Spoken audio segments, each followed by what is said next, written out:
Hey, I'm Amber Honeycutt, and for my oral presentation, I have chosen to talk about The Collector of Treasures by Bessie.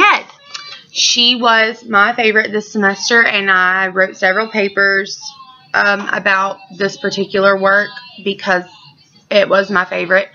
So to get started, I'm going to tell you guys how I personally read the story.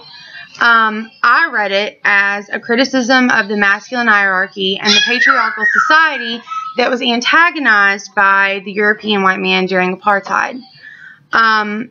Also, even though Head frequently claimed that she did not write feminist text, The Collector of Treasures is rife with evidence that claims otherwise, in my opinion.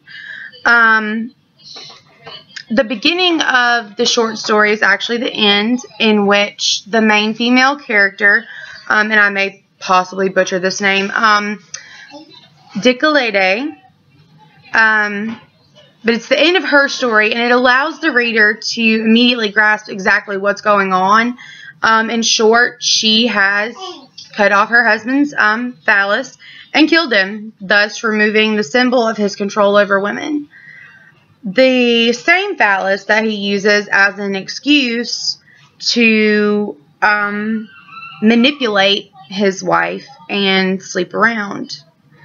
In his mind, he's a man with carnal desires that must be fulfilled through the manipulation of his wife and some whatever plaything he chooses to have. Despite the abandonment of his wife and his children. Her husband, Garcego, is the exact opposite of her neighbor Paul. This dichotomy is not unintentional. The point of the narrative is to bring to light the devastating nature of the patriarchal society and African male independence. In order to convey this effectively, Head has to provide something to compare it to.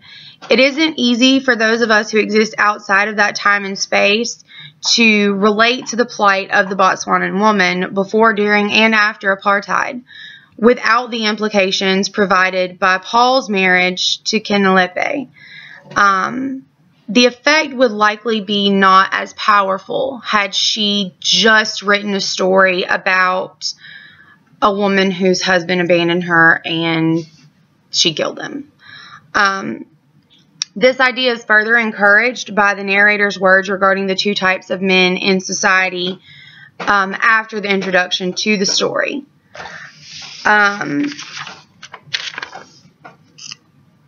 Get this so you can see it. There were really only two kinds of men in society. The one kind created such misery and chaos that he could broadly be damned as evil. That kind of man lived near the animal level and behaved just the same. He accepted no responsibility for the young he procreated. He also made females abort. That kind of man was in the majority. He was responsible for the complete breakdown of family life. Now, I have cut a few bits and pieces out of that particular quote, but it doesn't really change the meaning. Everything about these words points to Garcego. He abandoned his wife, he slept around, he neglected his children, and had not a single care in the world about it. But it's not just Garcego. The point of this whole story, it's a description of every man who fell victim to the emptiness left behind by apartheid.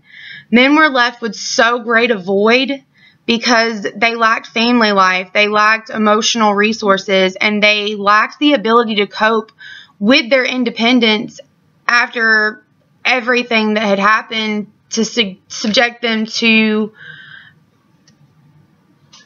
essentially slavery. However, these are the same men who afterwards tried to force the traditional cultural norms back onto their wives, despite the fact that they had abandoned them, which doesn't really work out when a man says, okay, you're my wife, you have to do what I say because that's how it's supposed to be, but you're not living up to your end of the bargain as the husband. But then there were men like Paul, who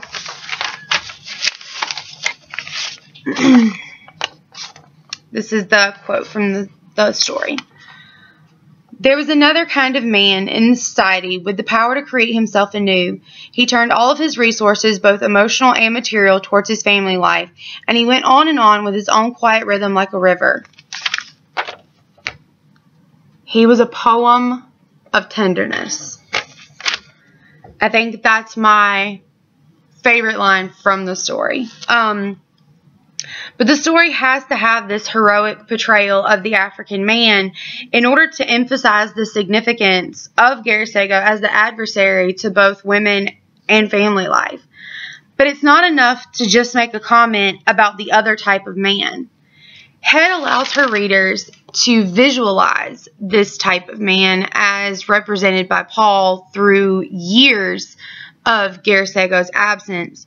In the end, this is not just a story about one woman treated unfairly by a bad husband.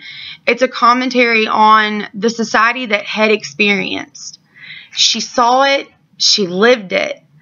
This, while seemingly just a great work of fiction to us, was reality for Head and all the women around her. This serves as a criticism of a society and culture suffering from all of the ill effects of apartheid, of colonial takeover. It's a criticism of the destruction of families, of hope, and of love. It paints the picture of a woman suffering beneath the phallocratic rule of men who were broken themselves by the rule placed over them.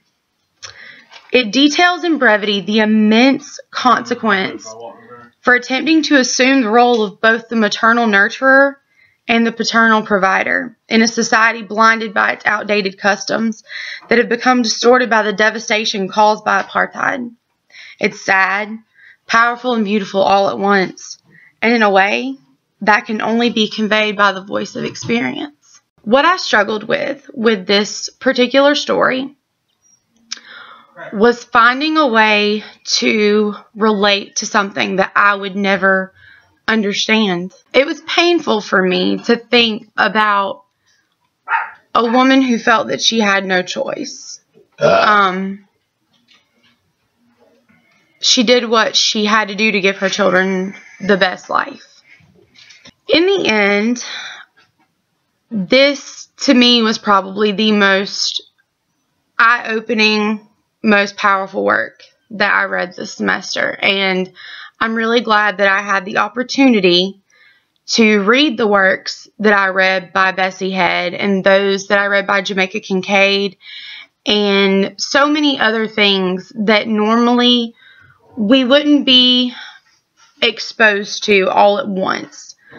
In other words, there were obvious connections between the South African literature of Bessie Head and the Caribbean literature that we read.